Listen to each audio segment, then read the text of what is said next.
Yun, eto guys, matagal tayong hindi nakapag-upload kasi nagka-problema yung cellphone natin. Out of topic tayo ngayon. Meron tayong nakuwang e-bike. Re-reviewin natin to para sa mga gustong kumuha. Tignan natin yung feature nitong e-bike na Kuda.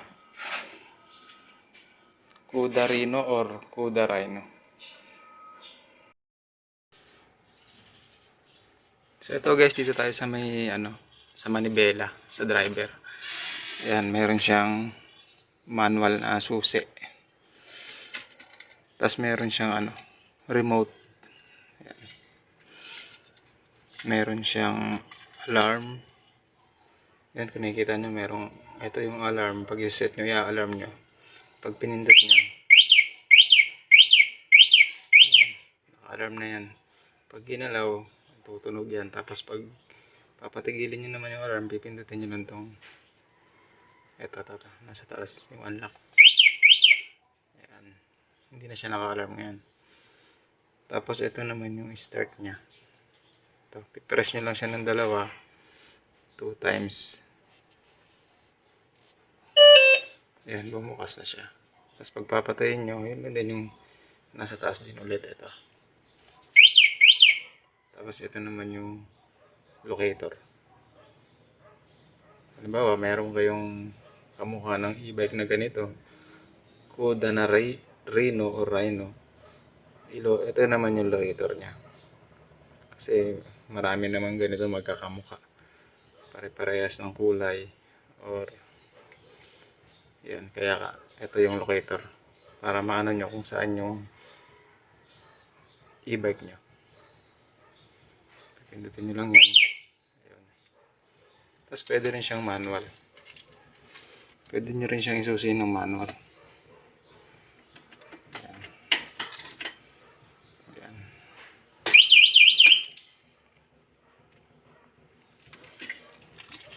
Patayin muna natin yung alarm niya. Ayan. Ayan. Pwede nyo siyang i-manual. Pwede yung remote. Then dito naman sa handle, may mga switch yan. Dito muna tayo sa kabila. Ito meron siyang hazard. Tapos diba, ginagamit naman yung hazard kapag nasiraan kayo or tumatakbo kayo na may yan, in case of emergency. Tapos high and low nung ilaw, which is ito yung switch nya. Ito yung switch ng headlight nya. Yan. Tapos signal light button. Yan. Then ito yung busina. Tapos ito yung drive, yan naman yung pag-uusad kayo. Tapos meron siyang reverse. Pag-atras kayo, switch nyo lang yan. Drive, tapos reverse. Pag-atras kayo. Tapos meron siyang selector ng speed nya. Ayan, 1, 2, 3 yan. Makikita nyo. Pag 1, mabagal yan. Pag 2, yan. Pag 1, sa experience natin, kasi 1 month na sa atin to. Yan, mabagal yan. Siguro mga 20 lang ang takbo nya. Tapos 2, yan, siguro mga 28 lang, 29. Tapos 3, ito yung pinaka high speed nya. Ang ginagamit ko naman madalas ito yung 3. Pinaka nya, high speed nya. Lalo sa ahon. Kasi bebelo ka dyan, pagpaahon yan. 3 lang yung ginagamit ko. Yung 2 medyo mabagal yan. Then meron siyang ito, yan na naman yung handbrake nya. Ganun din sa kabila. Ito, naka handbrake siya. Yan. Press nyo lang yan, tas yan. Tas kapag ka ano nga pala, yung aandar kayo, tapos pag naka-handbrake yan, hindi yan aandar. Kahit yung naka-press lang kayo ng konti. Pag naka-engage yung brake niyan, lalo yung switch na pag naka-brake. Kasi pagka naka-engage na yan, hindi nyo mapapa-andar kahit mag-throttle kayo dito. Basta naka-brake kayo ng konti. Hindi siya andar. Lalo sa mga matatarik. Bibitawan nyo muna to, sabay pipika kayo.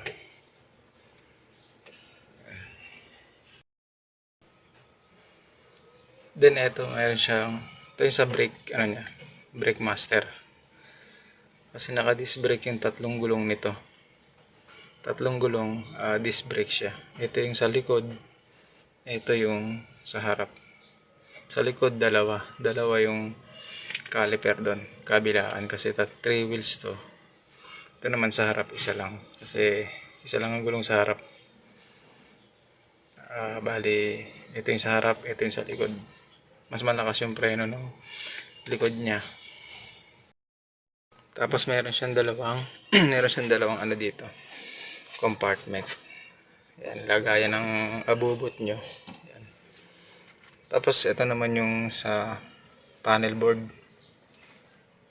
Yan, kapag yung natin na yan, lumalabas yung 60 volts. Ito yung odometer eh. Yan, 1,841 yung tinakbo. Tapos yung battery natin, meron pa siyang karga na 65 volts. Ayan, full bar pa siya. Wala pang bawas. Ito naman yung sa speed niya. Ayan. Pagka matakbo kayo, gagana yan.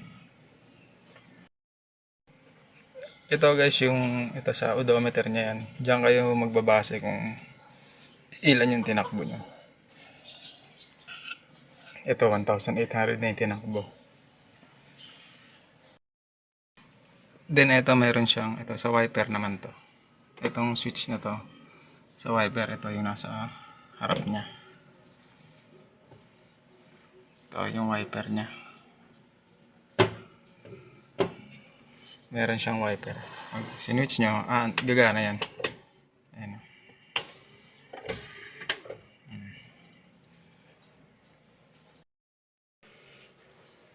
Then ito naman yung, pag meron yung hazard dyan, mag-hazard dyan yan. Tapos signal light. Ayan. Din yung mga natunog kapag pinagana nyo yung mga switch dito sa harap. Ganito reverse, tutunog yan pagka ayan, tumutunog siya. Pag drive wala, pag atras tumutunog. Kumbaga warning na may umaatras. Tapos guys, ito yung battery sa battery niya. Dahil 64 volts nga ito.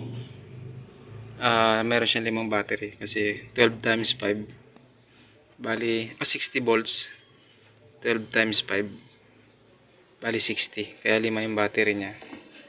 Yan, 60 volts. Yan. 1, 2, 3, 4, 5. Naka-parallel connection siya. Kaya naging 60 volts na. Ito naman yung controller. May cover siya. Tapos yung motor naman nito,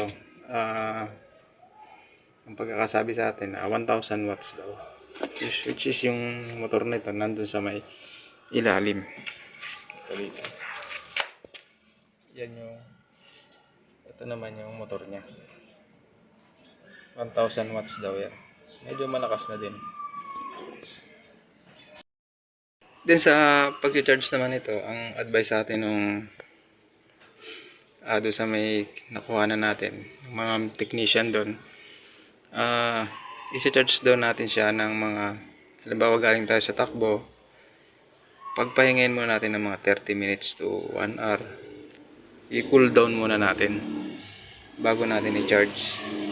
Ganun din naman kapag gagamitin na natin. Halimbawa, pagkatapos natin mag-charge, i-rest din muna natin siya ng 30 minutes to 1 hour para hindi daw ma-stress yung battery, hindi agad masira kasi may kamahalan daw yung battery nito. Iingatan daw talaga natin dito yung buhay ng battery. Then ito yung ano niya, ito naman yung charger. Ayan. 36 amperes. Tapos 60 volts. Yan. LED acid. Tapos meron siyang indicator ito. Pag sinaksak natin yan sa outlet natin, iilaw to. Dalawa kasi ang ano yan, isang red. Pagka full charge naman na siya, green. Yan. Tsaka this sa ano natin, disclaimer lang. Sa tingin natin itong charger na to kusa siyang nagka-cut off pagka yung full charge na. Pag nagkulay green na, hindi na siya gumagana. Hindi na siya nagtutuloy-tuloy ng karga para kasi kung tuloy-tuloy ang karga, maaaring halimbawa naiwan natin, maaaring lumobo yung battery. Mag-overcharging, masisira. Yun, sa tingin natin ito. Hindi natin na itanong, pero tingin natin nagka-cut off siya. Hindi siya katulad ng mga, siguro mga sinaunang charger. Mga conventional charger na kahit full charge na tuloy-tuloy pa rin yung karga. Yan, nag-overcharge, lumulobo yung battery. Ito, meron siyang cut off. Kasi, ito, meron siyang blower dyan. Pag sinaksak natin at mag-charge, umiikot tong blower. Fan. May fan siya sa loob. Pagka nag-full charge na, hindi na, namamatay na yung fan niya. Yun ang ano nito. Sa disclaimer lang, yun ang observation natin. Kusa siyang nagka-cut off. Kaya no need to worry na pag naiwan natin yung charge, so nalimutan natin tanggalin. Yan. Yun ang tingin natin dito na kusang nagka-cut off. Maganda yung mga ganitong charger na kusang nagka-cut off. Kasi iwas bloated ng battery. Tapos ang charging pala natin dito, pagka mga, kasi pag full charge na siya, umaabot siya ng 67 volts. Doon sa may panel niya, nakikita natin doon pag binuksan natin. Umaabot ng 67, 65, 66 volts yun. Pagka nalobat naman na, mga 55 pababa, medyo mahina na yan. Medyo alanganin yan sa paahon kasi kapag paahon, mas pwersado. Mas nangangailangan ng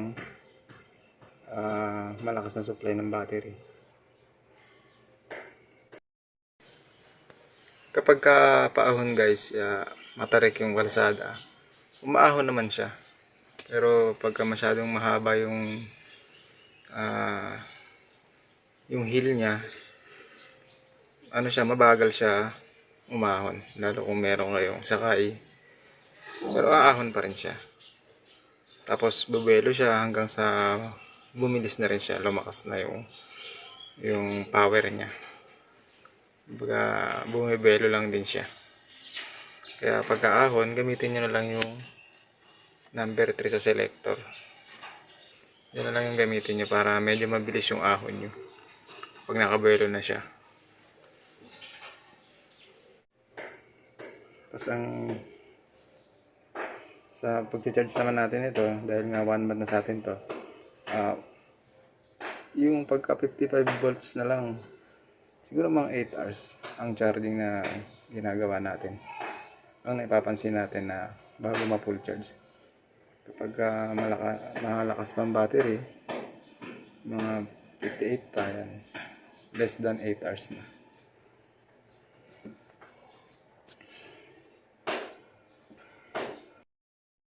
Yun, mas maganda yung pag gagamitin nyo tapos may paahon kayong biyahe mga matatarik, kailangan na full charge kasi pagka medyo 3 bar na lang halimbawa, kasi hanggang 5 bar yung ano nito yung full charge na. Pagka 3 bar na lang, medyo alanganin na yun sa paahon. Yun yung experience natin. Disclaimer lang kasi yun yung na-experience natin. Pag naka-paahon, bumababa yung percentage ng battery. Kaya mas better na full charge kapag meron kayong dadaanan na paahon, lalo't kung meron kayong mga sakay, meron kayong karga. Yun. Mas maigi na full charge kasi na-experience natin dito, ano siya, yung para siyang namamalya, para siyang namamatay pagka paahon tapos palubat na. Pero pag patag, babalik na naman sa ano niya. Kumbaga, bumabalik yung nagno-normal yung takbo niya. Pagka 3 bar na lang, mga ganun, 2 bar. Kaya mas maganda na full charge lang bago tayo umahon sa may mga matatarik. Then sa gulong naman ito, sa gulong niya, size 10 yung gulong niya. Dalawa rito sa harap, tapos isa doon sa sa unahan, dalawa rito sa likuran. Tapos yan nga siya, naka-disc brake na rin siya. Tapos lahat ng ilaw nito naka-LED na siya. Itong park light, tail light, signal light, naka-LED siya. Ito. Yan, naka-LED. Ito LED rin. Meron siyang park light ito. Pag sinusin natin, umiilaw tong gilid niya. Tapos itong headlight. Ito naman yung pinaka-headlight niya. Yan. May high and low rin siya. Halos LED na siya lahat. Tapos sa experience natin ito sa loob ng isang buwan, yung bearing sa unahan, ano siya, yung kinalawang agad. Kaya kung kukuha kayo ng ganito, palagyan nyo agad ng grasa yung dalawang bearing. Kasi sa atin, kinalawang to, nasira agad yung dalawang bearing. Pinalitan natin kasi may mga kalsada na bumabaha, lalo ngayong tag-ulan. Yan, kaya papasukin ng tubig, tapos yun, kakalawangin, masisira. Tapos sabi naman doon sa may kinuha na natin, okay lang naman daw idaan. Tinanong ko kung okay lang idaan sa baha, lalo yung motor nito yung nasa ilalim. Okay lang naman daw. Yan. Kasi yung motor nito sabi 1000 watts daw yan. Yan. Kasi kapag may dadaanan kang baha, syempre hindi may iwasan, mababasa yan. Pero selyado naman daw yan, sabi nung technician doon sa kinuha na natin. Kaya okay lang. Kasi nasusubukan natin na idaan sa baha na ganito kataas. Kasi hindi natin maiwasan. Yan, hanggang mga ganito kataas yung baha niya sa level na to. Pero okay naman, hindi naman siya nagkakaproblema. Tapos meron din siyang gear oil. Ayan. Change gear oil din daw yan every 3 months. Yan o. Kita niya may drain plug yan dyan sa ilalim. Tapos yung salina naman niya sa taas. Ayun.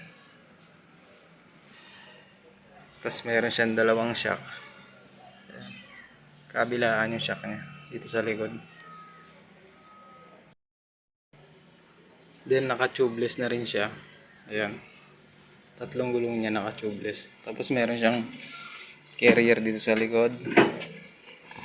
Tapos dito nga pala yung susuyan ng compartment na sa loob. Ayan. Pagka bubuksan nyo. Ayan. Susuyan nyo lang. Tapos iaangat nyo yung compartment niya. So ayan, ito yung compartment niya. Lagayan ng mga gamit. Ayan.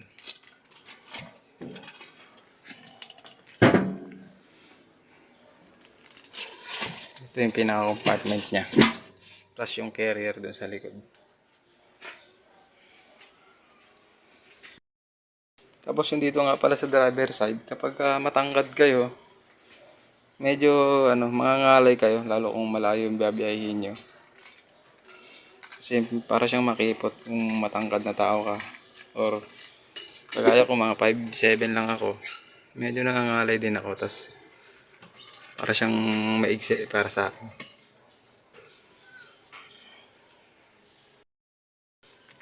Tapos ang consume naman natin sa battery, Kapag naka full charge tayo, ito base sa experience natin, disclaimer lang, siguro maabot siya ng mga 50 kilometers or 60. Depende kung patag ang daan nyo or matarik. Pero yung observation natin, yung isang full charge niya, umaabot siya ng mga 50 kilometer, more or less. Yun yung observation natin dito. Tapos sa charging naman, sa observation natin, base sa experience ko, siguro yung halimbawang 3 bar na lang, siguro maabot ng 8 hours. Yung minonitor ko, parang 2 kilowatt hour siya yung bago ang consume sa kuryente. 2 kilowatts hour. Pero mga 8 hours yun. Yun yung consume na napapansin natin, yung namamonitor natin. Hindi siya ganun kalakas sa kuryente, sa consume ng kuryente. So, makikita nyo naman yan dito sa charger din. Kung ilan yung makukonsume nyo. Ayan. Ayan. Ang tagal focus yan. Output niya 73.5 VDC tapos 5 amperes. Ayan. Yan yung experience natin dito, disclaimer lang. Yung full charge natin, yun nga, siguro mga more or less 2 kilowatts hour per charge natin. Siguro yung mga 8 hours natin na i-charge yun. Yun yung experience natin. Which is ano na rin, medyo tipid na rin siya. Hindi siya ganun kalakas sa kuryente. Kasi magkano yung per kilowatt hour nung sa kuryente, siguro mga 15 pesos. Depende sa kung ilan na lang yung natira sa bar ng battery, kung lobat na lobat or 2 bar lang yung bawas or 1 bar lang yung bawas. Sa akin, tina-charge ko siya pag may bawas na 1 bar, 2 bar. Para sa akin, pwede naman i-charge yun na 2 bar or 1 bar lang na bawas.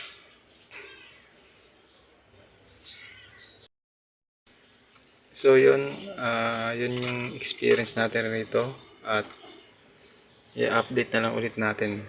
Siguro mga 1 month ulit or 2 months kung may nasira ba or ganun pa rin yung takbo. I-update natin. Sa ngayon, ito yung experience natin sa e-bike na to sa may Kuda Rhino. So yun, maraming salamat sa inyong panonood at